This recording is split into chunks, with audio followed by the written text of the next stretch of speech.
अस्सलाम वालेकुम स्टूडेंट्स, आज हम नेक्स्ट करने वाले हैं क्वेश्चन 5.6 से। ठीक है, 5.6 से हम सॉल्व करेंगे जो कि बहुत ज़्यादा कुछ इसमें एक दो सवाल मुश्किल भी हैं और एक दो सवाल इंतहाई आसान है। ठीक है, जो मिनटों में हल होने वाले हैं। तो सबसे पहले हम चलते हैं अपने 5.6 की तरफ। उससे पहले आप मेरे चैनल को सब्सक्राइब कीजिए, लाइक कीजिए और शेयर कीजिए। 5.6 में क्या है कि हमारे पास 1000 kg car is travelling. 1000 kg क्या है भला, इसमें मैस है। ट्रेवलिंग विद स्पीड, उसकी स्पीड कितनी है 144 kilometre per hour. Rounds a curve of radius 100 metre, उसका रेडियस कितना है 100 metre. Find the necessary centimetre force. ये तो इंतहाई आसान सवाल है। ठीक है, ये शॉर्ट क्वेश्चन में भी आ सकता है और न्यूमेरिकल में भी आ सकता है। ये इतना आसान सवाल है।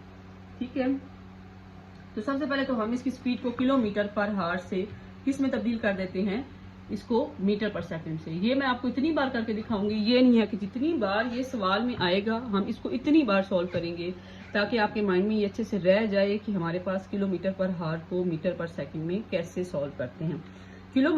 किलो की जगह पे आपने क्या लगाना है 1000। ठीक है, और पर हॉर की जगह पे 1 घंटा है। 1 हॉर में हमारे पास 60 मिनट होते हैं और 60 मिनट में कितने सेकंड होते हैं, 60 ही सेकंड होते हैं। ठीक है, इन दोनों को मल्टीप्लाई करें तो हमारे पास आंसर आता है 3600। ठीक है, मीटर यहाँ पे एज इज रहेगा और इसके साथ क्या आ जाएगा, सेकंड आ गया। तो ये किस में कन्वर्ट हो गया, मीटर पर सेकंड में कन्वर्ट हो गया। अब हमारे पास इसका जो आंसर है वो है 40 मीटर पर, सॉल्व करने के बाद 40 मीटर पर सेकंड। ठीक हो गया।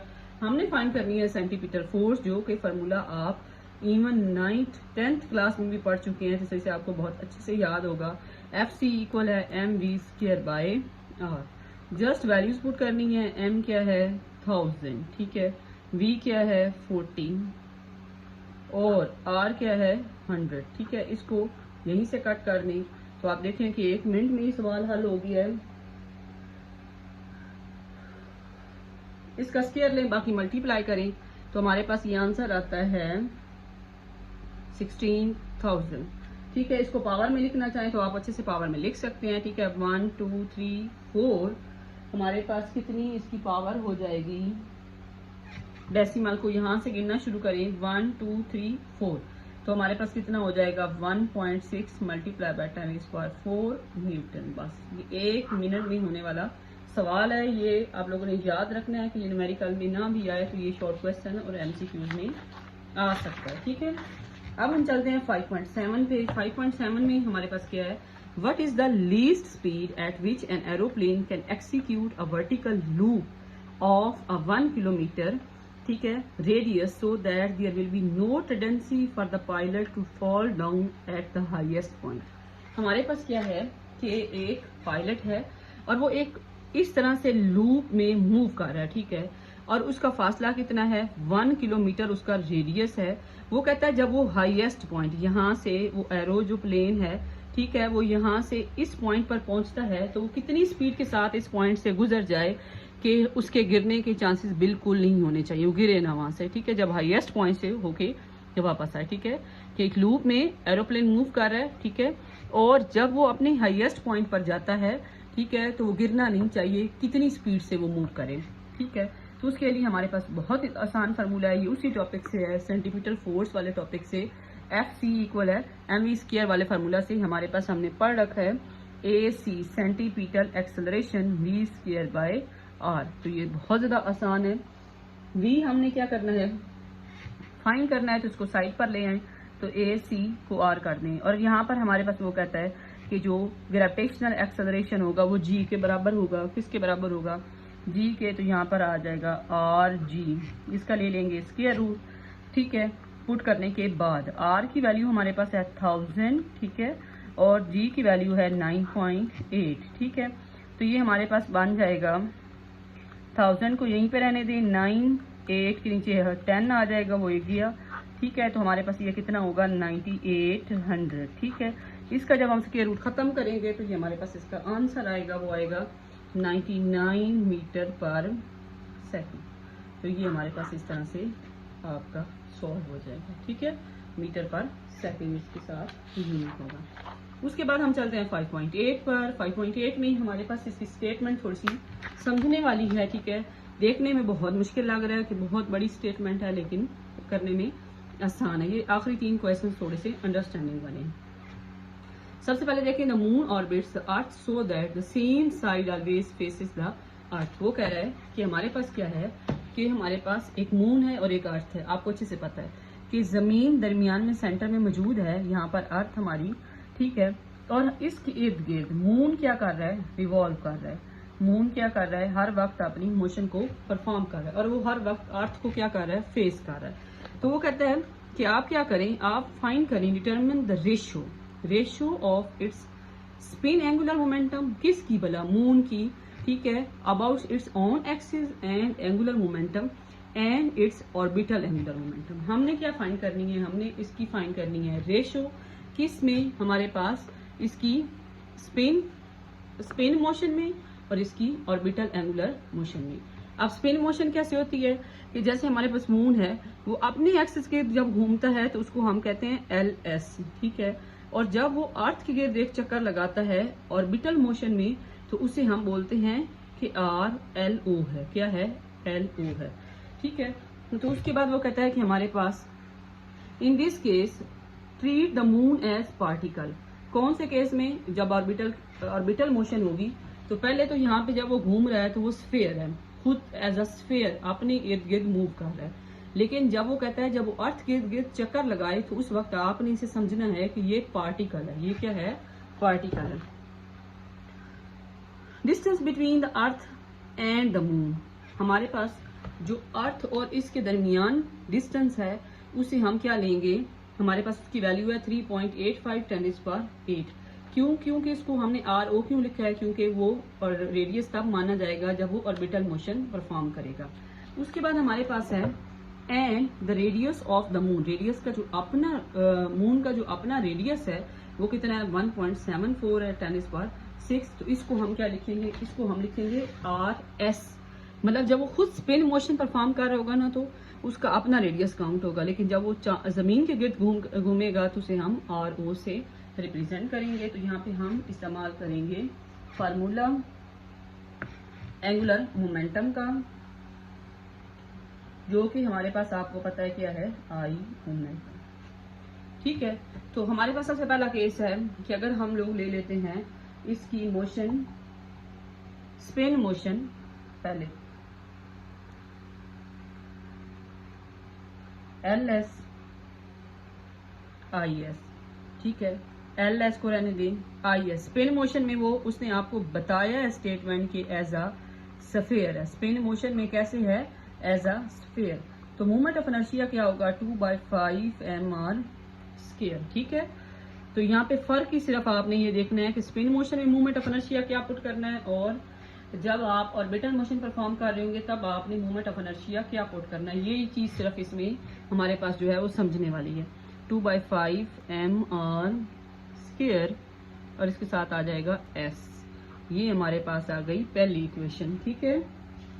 अब हम चलते हैं ऑर्बिटल मोशन के लिए।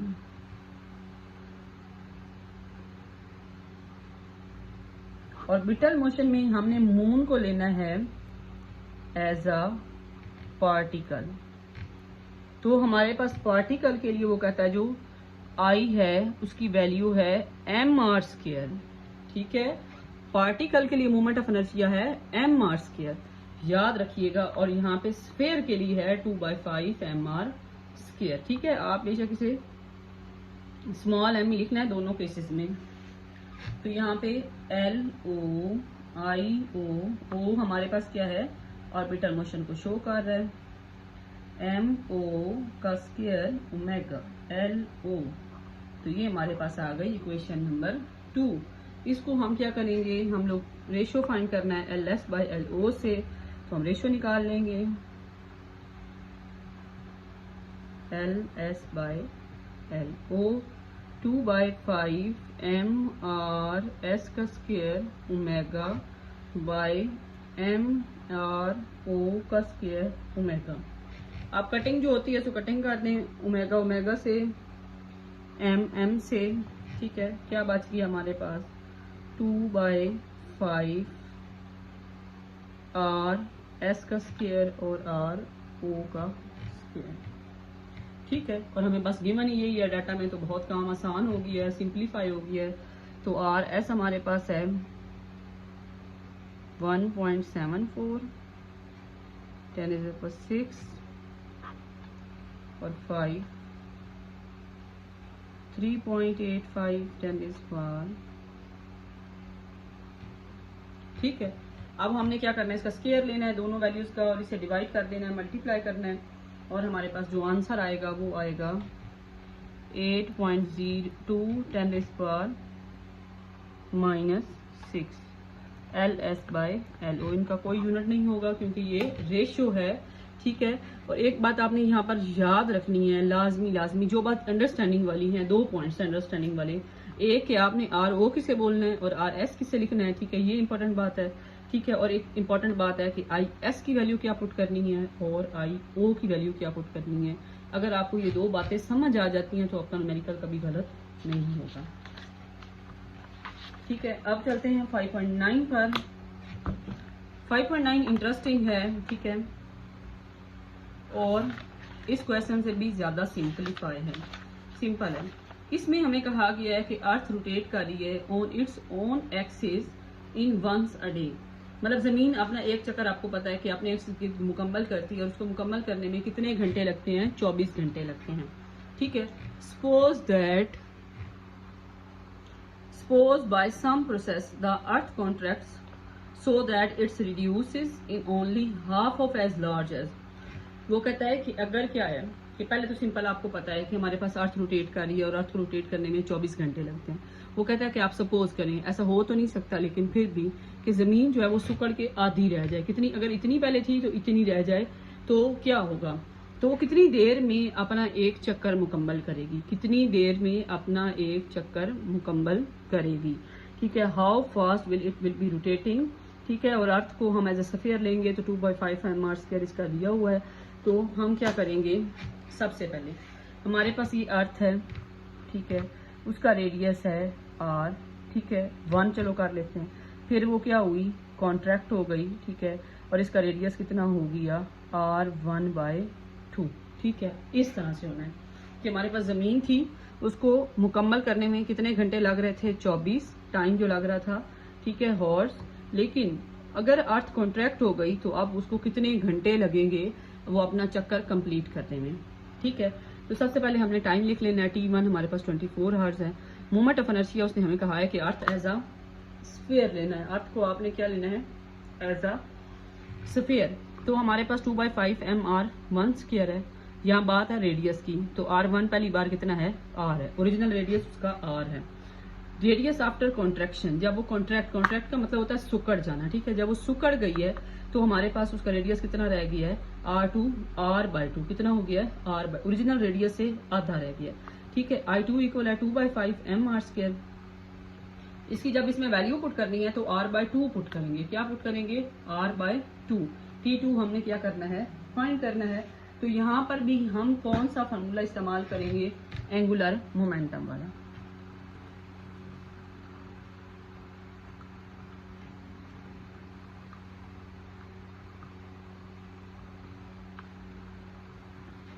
I1 ω1, I2 ω2।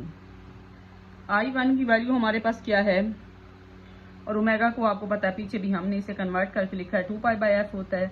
2π/f के f किसके बराबर होता है, f बराबर होता है 1/t के। तो यहाँ पे t आ जाएगा ओमेगा। ठीक है। तो यहाँ पे I1 2π/t1 आ जाएगा, और यहाँ पे I2 है तो यहाँ पे क्या आ जाएगा, 2π/t2। 2π एक्स्ट्रा है तो इसको कट कर दें, जरूरत ही नहीं है, इसकी दोनों साइड सेम है क्योंकि, तो ये कट हो सकता है। यहाँ पर T1 आ जाएगा, I2/T2 आ जाएगा। ठीक है। यहाँ तक अगर आप सिंपलीफाई कर लेते हैं तो आगे तो कोई मुश्किल ही नहीं है। ठीक है। इसका डाटा लिखना मुश्किल है और इसको यहाँ तक लाना मुश्किल है। I1 हमारे पास कितना है, mr² है, और नीचे क्या है, T1 है। I2 क्या है, 2/5 mr/2 का स्क्वायर। अगर आप इसको ओपन कर लेते हैं तो आपके लिए ज्यादा आसान हो जाएगा। T2 हम इसको यहीं पे ना लिख लेते हैं, 2/5 mr का स्क्वायर, नीचे क्या आ जाएगा, 4/T2। ठीक है, अब हम इसको पहले बराबर में लिखते हैं, लिख के फिर इसके बाद हम इसकी कटिंग कर लेते हैं कि हमारे पास क्या क्या कट सकता है, इसमें क्या और सिंप्लीफाई हो सकता है। M R square by T1, ठीक है, 2/5 M R square by 4 T2, 2/5 cut जाएगा, एम से कट जाएगा, आर स्क्वायर से कट जाएगा। तो हमारे पास तो बहुत थोड़ी वैल्यूज बच गई हैं जो कि हमारे पास बराबर होंगी। हम क्या करेंगे, क्या क्या बच गया हमारे पास, यहाँ पर देखिए हमारे पास यहाँ पर कुछ भी नहीं है, 1 है सिर्फ, क्योंकि सारी वैल्यूज कट गई हैं। 1/T1 और यहाँ पे ऊपर भी 1 है, 1/4 है, T2 है, ठीक है। अब हम क्या करेंगे, 1/4 T2 है और 1/T1 है। T1 की वैल्यू हमें दी गई है, कितनी है, 24 है, और हमने क्या फाइंड करना है, T2 फाइंड करना है। तो क्रॉस मल्टीप्लाई कर दें, T2 को इधर ले जाएं, 24 को उधर ले जाएं, और 4 6, तो कितना हो गया 6,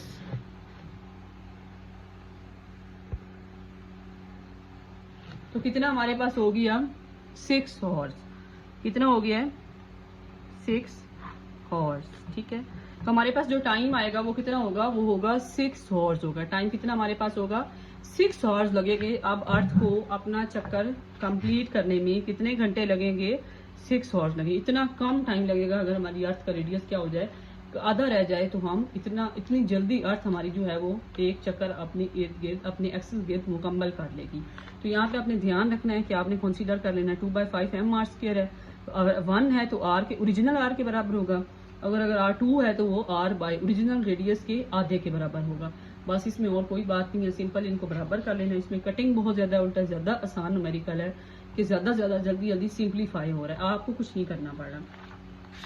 हमारे पास है 5.10 में हम देखेंगे कि हमारे पास क्या है, मैथ दिया गया है, हमें क्या करना है 10 में एक सैटेलाइट को नष्ट करना है, ठीक है। तो वो कहता है कि आप सैटेलाइट को what should be the orbiting speed to launch a satellite in a circular orbit, कि हमने क्या करना है कि एक सैटेलाइट को लॉन्च करना है, ठीक है। तो in a circular orbit of 900 kilometre above the surface of earth, कितना ऊपर ले जाके नष्ट करना है, 900 kilometre. Take the mass of the earth, ठीक है, मैस यहाँ पर अर्थ का दिया गया 6 × 10⁻²⁴, रेडियस भी दिया गया 6400 किलोमीटर। तो हमने फाइंड करनी है what should B orbiting speed, हमने उसकी स्पीड फाइंड करनी है कि हम अपने सैटेलाइट को कितनी स्पीड के साथ लेकर जाएं कि हम अर्थ के ऑर्बिट में उसे क्या कर सकें, लॉन्च कर सकें, ठीक है। तो हमारे पास, और वो कितनी ऊंचाई पर करना है, 900 किलोमीटर तक। तो हमारे पास सबसे पहले हम लोग क्या कर लेते हैं, हम यहाँ पर फार्मूला इस्तेमाल करते हैं, ऑर्बिटल स्पीड फाइंड करनी है। तो ऑर्बिटल स्पीड आपको पता है क्योंकि उसने ऑर्बिट में मूव करना है अर्थ के, तो उसके लिए आपको पता है, आप पढ़ चुके हैं, V इक्वल है Gm/r। यहाँ पर जो मसला है वो r का रेडियस, ठीक है, क्योंकि r जो है यहाँ पे अर्थ रेडियस जो है वो यहाँ पे, अच्छा ये फार्मूला में स्मॉल r है, स्मॉल r यहाँ पे बराबर है अर्थ का रेडियस, किसका रेडियस, अर्थ का रेडियस प्लस वो हाइट, कि एक तो जमीन का ये रेडियस है यहाँ तक, जाहिर सी बात है ये भी ऐड होगा और इसके ऊपर इसकी हाइट भी ऐड होगी, जिस हाइट पर जाके हमने उसे क्या करना है, नस्ब करना है। तो इसका रेडियस कितना है, अर्थ का रेडियस आपको पता है कितना है, 6400, और हाइट कितनी है 900, ठीक है। इन दोनों को क्या कर दें, जमा कर दें, तो हमारे पास इसका आंसर आ जाएगा। और यहाँ पर एक डाटा में मैंने मिस्टेक की है, वो ये है कि आपने इसे बड़े आर से, क्योंकि रेडियस है किसका, अर्थ का रेडियस है, तो बड़े आर से लिखना है, ठीक है। Radius of earth plus height, जितनी हाइट पर हमने ले जाना है दोनों को क्या कर देना है, जमा कर देना है। तो यहाँ पर हमारे पास क्या आ जाएगा, फाइनल आर की वैल्यू आ जाएगी, जो हम इसमें फार्मूला में पुट कर सकते हैं। तो V हमारे पास, G की वैल्यू आपको अच्छे से पता है कि G की वैल्यू आपने याद रखनी है, ये कांस्टेंट है, ग्रेविटेशनल कांस्टेंट है, 6.67 10⁻⁻11 इसकी वैल्यू होती है, जो आप मैट्रिक में भी पढ़ चुके हैं। और हमारे पास M की वैल्यू है 6×10⁻24, ठीक है। और R की वैल्यू अभी जो आई है वो 7300 है। यहाँ से बच्चों से जो गलती होती है वो ये होती है कि हमारे पास वो डायरेक्ट वैल्यू पुट कर देते हैं, जो उन्हें यहाँ पे ये गिवन होती है, उन्हें इन दोनों की समझ नहीं आ रही होती कि इनको आप कैसे पुट किया जाए। तो आप इन दोनों को बेशक डायरेक्ट इस वैल्यू में यहाँ पर जमा कर दें, यहाँ पे लिख के, तो आपका आंसर तब भी ठीक आ जाएगा। तो इसको सॉल्व आउट करने के बाद हमारे पास जो आंसर आएगा वो आएगा 54.8 10⁻⁶, ठीक है। और इसको सॉल्व करेंगे तो हमारे पास जो आंसर आएगा वो आएगा 7.4 10⁻³ मीटर/सेकंड। तो यहाँ पर हमारे बहुत अच्छे से चैप्टर 5 के न्यूमेरिकल कंप्लीट हो गए हैं, ठीक है। अगर आपको कोई बात नहीं समझ आई तो आप कमेंट सेक्शन में बता सकते हैं, ठीक है। और आपने कंप्लीट वीडियो देखनी है, एक बार देखें, 2 बार देखें, क्योंकि फर्स्ट ईयर के स्टूडेंट्स हैं, आपको बहुत ध्यान से वीडियो को देखना है और बहुत अच्छी प्रैक्टिस करनी है, अपने वीक कॉन्सेप्ट को स्ट्रॉन्ग करना है ताकि आप पेपर में बहुत अच्छा परफॉर्म कर सकें। ओके जी, अल्लाह हाफिज।